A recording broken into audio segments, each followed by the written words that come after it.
Good afternoon, everybody. I hope everybody is having a great weekend, a good Saturday afternoon.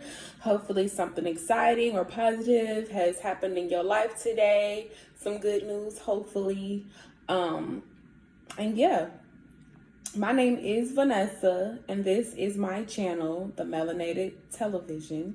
And this is a station or channel for melanated people to come and listen to what I believe is our truth, what I believe is a way that we should follow, and the masses of other of us feel this way, that could truly liberate and free our people, not just physically, but mentally and spiritually. So today I wanted to touch on two topics very briefly.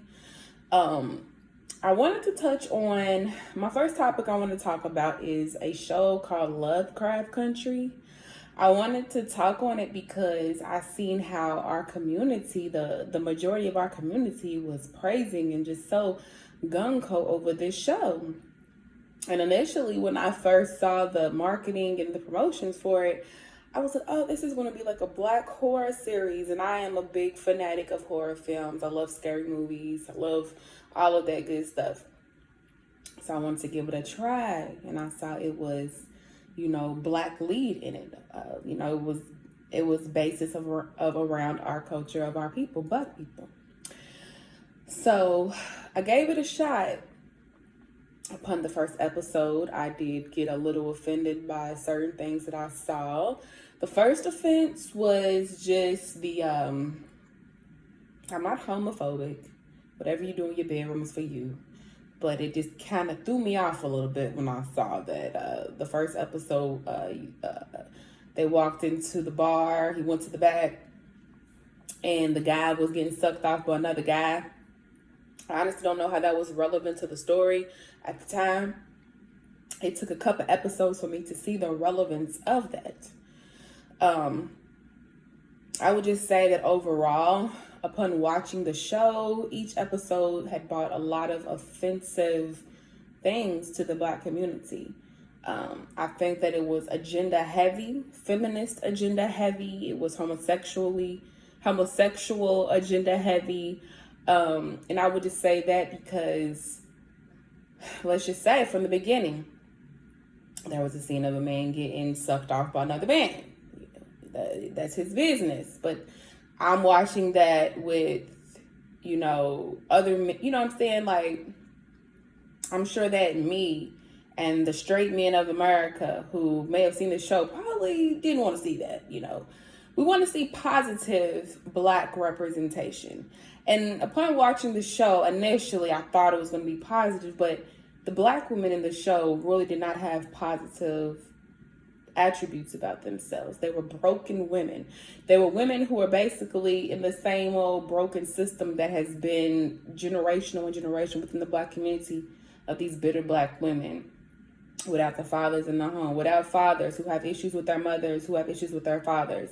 And then you see that the behaviors of these women were very unhealthy and very toxic to who they were. It also had a lot of symbolism of white supremacy. Of course, we know that basically white supremacy, and this was supposed to be some type of conscious or woke show.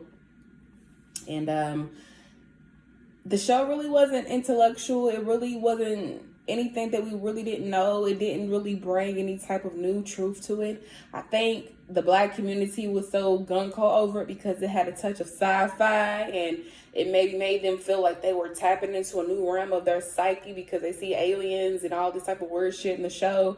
But honestly, that did not bring any type of intellectual or substantial purpose to the show, to have it to be in a sci-fi realm with black struggle and black community and exposing the white supremacy. So overall, I just think the show was very offensive to black people.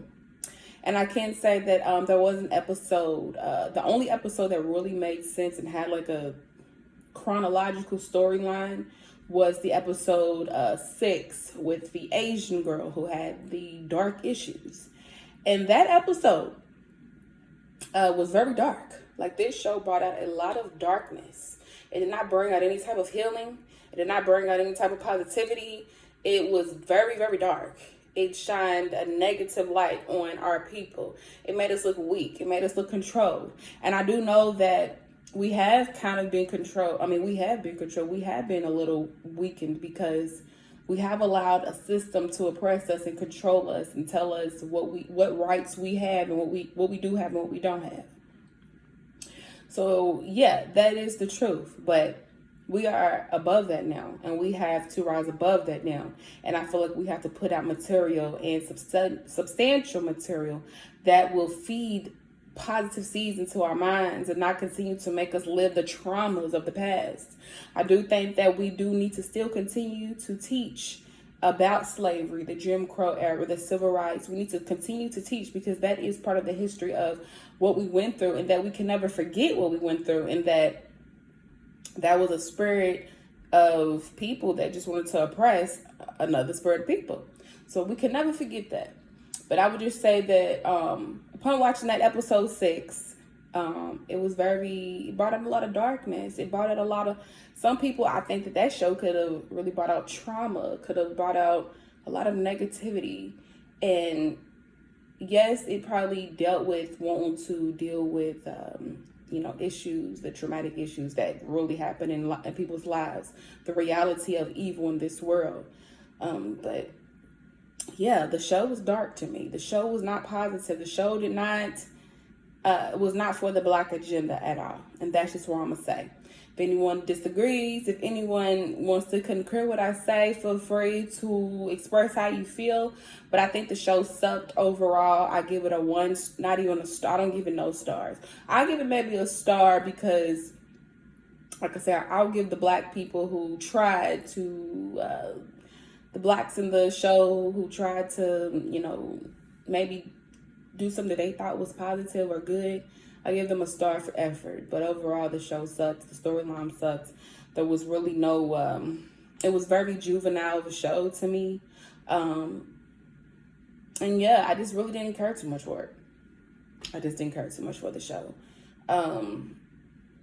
Yeah, and the show wasn't scary. Like, people said they couldn't sleep. That show was not scary at all. The show was a slap in the face to the Black community, if I was to say so. So, off of that, I just wanted to share my opinion on the show. I wanted to share the truth. I wanted to share what we should really be looking for when we have these shows in the name of Black representation. I just know that if we are in a state of mind of wanting to heal our community and better our community, we have to hold up a different status quo. We have to have different expectations. We have to have better expectations of how we represent ourselves in this world, and show the powerful people, the soulful people, the loving people, the people of truth that we really are, and carry ourselves with dignity. So leading to my next topic, I want to talk about Ice Cube and his contract with the Black America. I just see how there was an uproar with the community when he had, quote unquote, everybody thought that he was siding with Trump's administration. But you know that propaganda is real, and people misconstrue things, and they see things and run with it without really doing their research, or without really doing their, really having knowledge and really having a keen eye of deception and really being able to interpret things. I think that this contract with Black America is brilliant. I think it is an A for effort. I think that honestly, I don't see why the whole Black community, from the entertainers to the politicians, are not backing this up. I don't know why it's not getting the support and the push that it really needs. If all these people are talking about we need to liberate our people, but they're not trying to actually do anything to liberate our people, but tell us to vote for all of those people, you lose credibility to me and to the real people of the Black community who really want change and who really are striving to speak the truth and put the truth out there and really want change for their people. You people are Uncle Toms. You are the masses. You are the Samuel Jacksons to me. You know how to talk Black. You know how to say the things that you need to say to get the attention of, Black people. You know how to get our attention, but then you don't follow through with the original reason that you may wanted our attention. You want change. You speak about change, you speak about this, but you really have no solutions for us but to vote. So I respect Ice Cube and his bravery and his solidarity and his wisdom and his independent way of doing things. I respect that to the utmost degree. And he definitely has my support. I back up the contract with Black America. I don't know why anybody else isn't. Ice Cube never said that he was working with Trump. It's more so to show that we cannot be biased in this game. We have to go towards for our interests, and we have to apply pressure. And the Black people of America are owed. We honestly should have a lawsuit against the United States government. The descendants of slaves should have a legal right to submit to the Supreme Court a lawsuit of reparations for their people, for the state, for the mental, spiritual, and even physical state that white oppression, white supremacy has put our community in. And they decriminalize us. They do all these negative things. They say all these negative things. They label us. All of these negative, cruel things, when they are the reason, they are the psyche behind why this country is the way that it is and in the shambles that it is. They have yet to accept responsibility. They have yet to do an apology. An apology is not just words. And I'll repeat again, an apology is not just words, it's actions, it's policies, it's rights, it's forgiveness, on our end, of course. But when I say forgiveness, that means that they have forgiven themselves. They have been able to, which they'll never do. Don't even get into that. I just think that, yeah, Black America is definitely owed. We built this country. We built capital for this country. We did everything, and we are still suffering. We are still at the bottom of the wealth gap. We are still at the bottom educationally. We are at the bottom when it comes to health. We are at the bottom. We are not treated as humans. And I can say that, yes, we've come a long way. We sure have. The way that we've came is just the physical. We're not in bondage physically anymore. But mentally, spiritually, we are. A lot of us have strayed away from the true way of worshiping and loving our Creator. A lot of us are brainwashed by a way of life that they think is going to bring change for them when it's not. It's just really sad. And I think that we as Black people, especially those who say that they won't change and who wants to liberate those who want to see these change before they die, or these changes for their future children and the future generation to come, we really have to start putting in the work. We really have to unlearn and relearn. We really have to break ourselves down and build ourselves back up. It's not a game out here anymore. I don't even know why we continue to play these political games when we as Black people as a whole could come together and do what we need to do to come on top. If we see the value that we have in ourselves, why aren't we working within that value? Why aren't we pushing through with that value? Why aren't we showing forth that value? Are we not capable? And these are from the words of Dr. Frances Cress Welsing. She wrote the ISIS Papers, which is right behind me right there. She wrote that book, and the whole book was just the analysis of the white psyche and trying to understand their hatred towards, for real, the Black community, understand the way that they go about things and how they do things. But she had to challenge us, and she wanted to know, are we not capable of thinking for ourselves, of overcoming, of inventing, of analyzing? Are we not capable of that? Do we have to take Sigmund Freud and Carl Jung and all these white psychologists and these white doctors? Are we not capable of being on that same level to analyze the psyche of the world and the psyche of people also? Are we not capable of that? Because obviously it shows that we've never really strived. We've just been comfortable with what's been given to us. But we've never strived to be on the level of these people. I do know Dr. Frances Cress Welsing did. She strived to be a black psychologist on that level of those Sigmund Freuds and Carl Jungs. She did strive to be on the level of someone who don't listen to what the white man tells you. Listen to the truth. Listen to your ancestors. Listen to what's coming from my mouth. I've done the studies that they've done. I've walked the talks, and I've done everything that they've done. I've done my researches. I've done my case studies. I've done all my analysis. And are you going to trust the white man's word for it? It's because of all of the conditioning and the brainwashing that we've gone through of the fact that they, quote unquote, are superior? Or are you going to trust a woman who's walked the shoes and who's lived through these harsh eras? Are you going to listen to me, your ancestor, who loves you, who wants the best for you, who don't even know you, but know what you're going to go through when you come into this world, who knows the world that you're coming into? Black people, are we capable of overcoming? Are we capable of being like the Asians in the Jewish community and creating group economics? Are we capable of having our own scientists and mathematicians and physicists and chemists, psychiatrists, scientists, meteorologists, lawyers, doctors? Are we capable of that?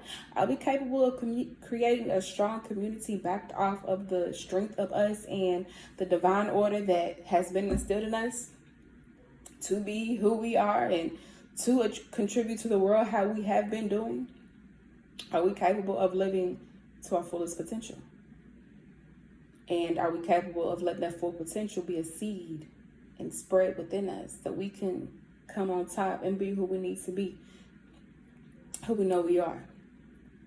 It's a lot to think about.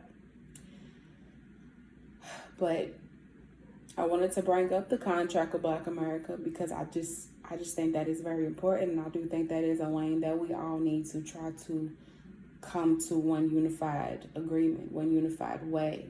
We all need to come to the table. Like I said in my last video, we all need to come to the table from the top to the bottom and see what really needs to be done. We have to realize that playing in these political games is really not the answer. And I don't know why we have not noticed that. We've been voting and voting and voting, and nothing has changed. What have we voted for? Have we voted for reformation of the educational system? Have we voted for reparations? And I know that it's taken us time and time and time. It's taken us decades and centuries to come to the truth. And that's just because of the mental slavery that we have been held in.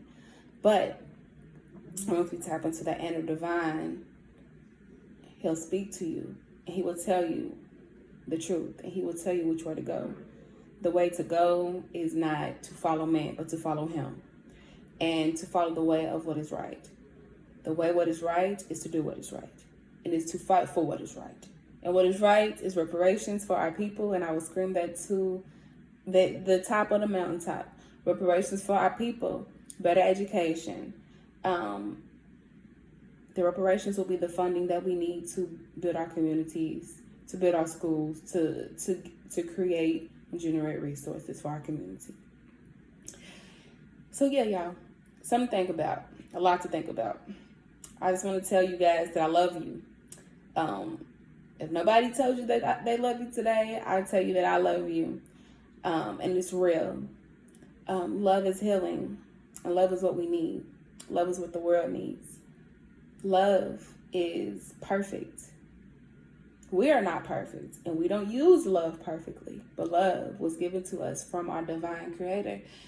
And if nobody else loved us in the world, just know that someone else loves us.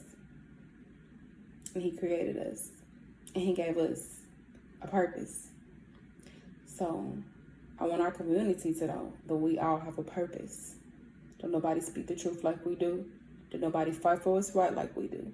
Don't nobody fight like we do. Don't nobody conquer and overcome like we do. We are overcomers and we are overachievers. And once we actually start living like that as a collective whole, nothing will ever be able to take that away from us. I love you guys. I send you blessings. I hope you have a great evening. I hope that you are able to find the light in the darkness. When my next episode, maybe not my next, but I will touch on our topic of spirituality. Because I think that is something that we really need to come to in order to be grounded. I think about a lot of us, and I think about all walks of life that we all come from. Some good, some bad, some horrific. And I always wonder, how does those, especially the ones from the horrific, the people who's actually been through things, maybe grown up in the foster care system, maybe have been extremely abused and beaten. I wonder how they can be saved and how they can come, because they are part of our community too. We have all ties to people from all walks of life. And I do realize and I do understand that not all of us will be saved, but it takes will. And if we all have a same will to come together, to strive to be better, we have to have the will to not only create a better community, but create a better self. So I love you guys. Have a blessed evening. Have a great evening. Have a good evening. Watch something good. Eat something good. Meditate. Do something therapeutic. Do something to ease your mind. And love. God bless. And good night.